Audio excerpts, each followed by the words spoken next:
How is a typical action film structured?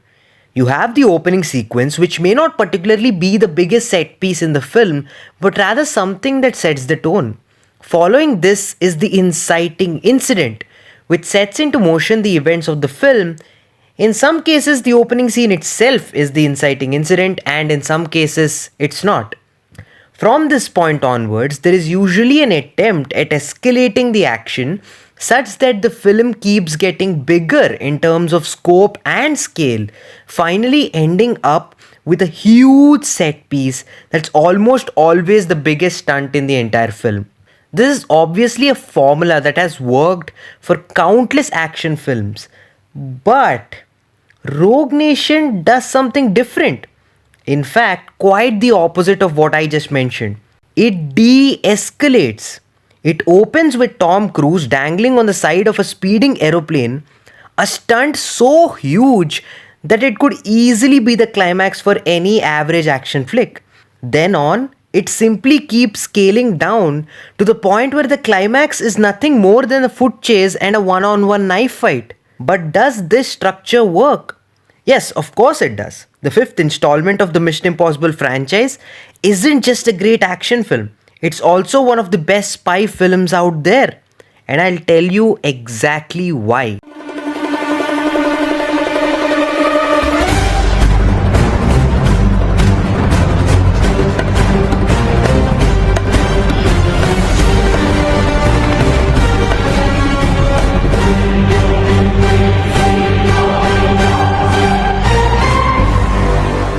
Rogue Nation breaks rules, and that's basically why it's successful in delivering a thrilling experience.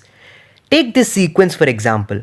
Ethan walks into a record store, and soon after a cryptic conversation with a woman who supposedly works there, he picks up a record which we anticipate is a mission briefing. It is. We are right so far. Everything seems normal until the briefing starts referring to IMF in third person.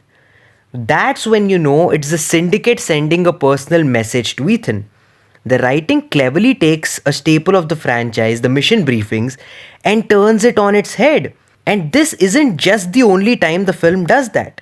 The subversion of tropes exists all the way through, especially in the opera sequence. A very Alfred Hitchcock-esque sequence that is precisely constructed in its placement of characters, sense of geography, and music. The seamless blend of the opera sounds with tightly choreographed action generates a smooth flow and often makes the scene quite unpredictable. It's a total masterclass in suspense building and action choreography, and there is barely a rival to it in terms of craftsmanship. This leads me into talking about Christopher McQuarrie, quite possibly the best mission director in terms of aesthetics and adding flavor. He blends in the slickness and tone of the original Brian De Palma directed film with the stylish globe-trotting scope of Brad Bird's outing. The result is a skillful balance that is layered, rich, and entertaining. As essential as all these elements are for making Rogue Nation an engaging watch, a key component that's necessary for any film to have the audience's total involvement is the characters. Regardless of how well crafted a story might be, it's key to have compelling characters, and Rogue Nation has not one but two interesting leads. We of course have Ethan Hunt, much more driven and relentless than ever before. He simply doesn't stop. From clinging onto the side of a speeding plane, to holding his breath underwater for 6 minutes, to driving at insanely high speeds on the streets of Morocco, it's also clear that he's much more insane than he was before.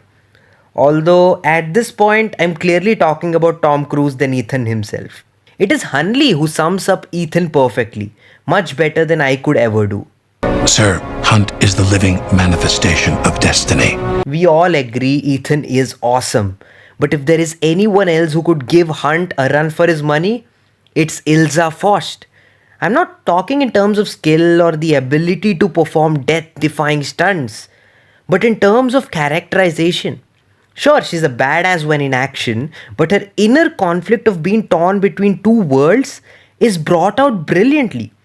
Rebecca Ferguson brings out all of the necessary emotions without ever compromising on the charm and personality.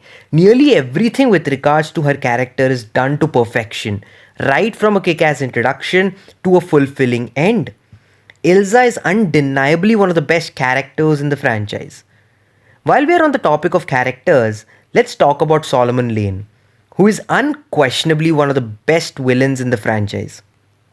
A huge part of why he works is Sean Harris's chilling portrayal that successfully makes the character a lot more sinister. Lane is a perfect antagonist to Ethan's hero as he very much challenges Ethan, not often physically but in more intricate ways. For instance, he figures out Ethan's biggest weakness is his team and kidnaps Benji as leverage, causing Ethan to do what Lane asks him to do. I very much see these characters as a personification of the institutions they work for.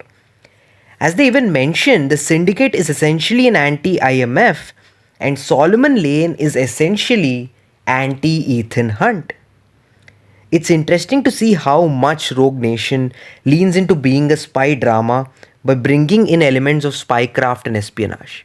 It actively tries to create an atmosphere of uncertainty throughout, and no other scene represents this better than the discussion between the Prime Minister, Chief Attlee, Hunley, and Brandt.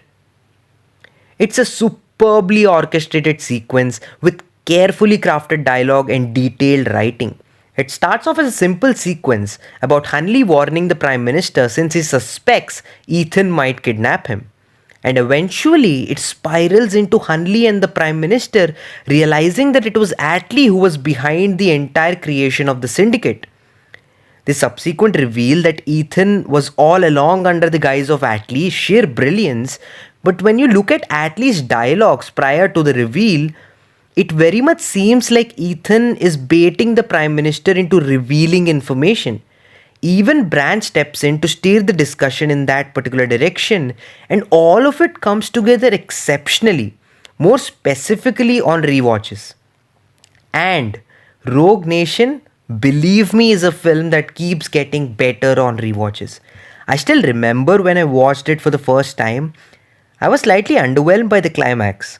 The action was quite basic and wasn't an epic Ethan vs. Solomon Lane showdown I was expecting. After all, this is the first time they meet in person, barring the record store scene early on.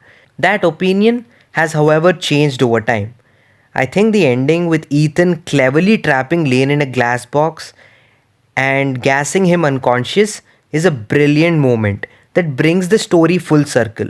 Talking about full circle moments, let me end the video explaining why the reverse structure of Rogue Nation, as I mentioned in the intro, works. The de-escalation of sequences charts the trajectory of the protagonist and the antagonist.